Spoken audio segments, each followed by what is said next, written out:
Whether you like Taylor Frankie Paul or not, whether you like Dakota or not, the problem is that DCFS records are private. They are there to protect the children. TMZ paid for those records so that they can have an article. Now, number one, those records should have never been given to TMZ. And number two, TMZ should have never publicized and monetized off of a child's private records.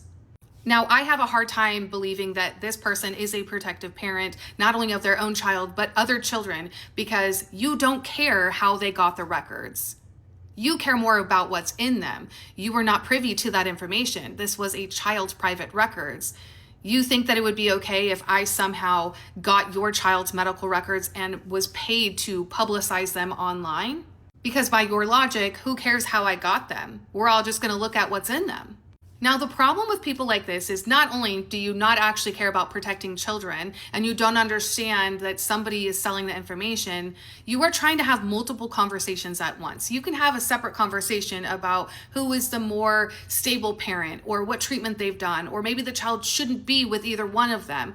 But what I posted about was that TMZ was given this information. They paid for this information that is private.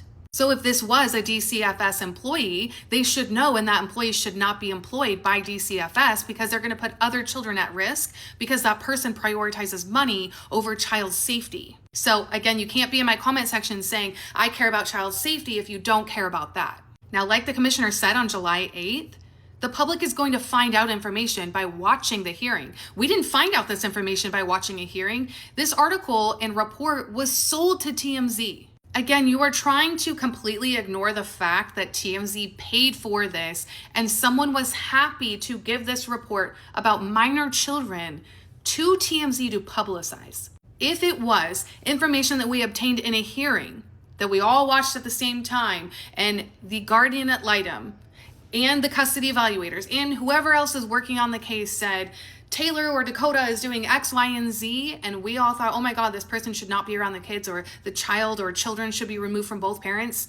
Okay, we can have that conversation then, but that's not what happened. But whether you all like it or not, this is the procedure in family court. You go with all your evidence, they do evaluations, they bring in other professionals, and you wait to see what the judge or commissioner says. And whether one parent likes that outcome, whether one parent doesn't like the outcome, whether somebody appeals it, the public can't change it. So you can have your personal opinion, but it doesn't change policy. But I do think that it's absolutely sick, or the words that you say is nuts, that you don't care how somebody obtained a child, a minor's private records, or why they paid for it.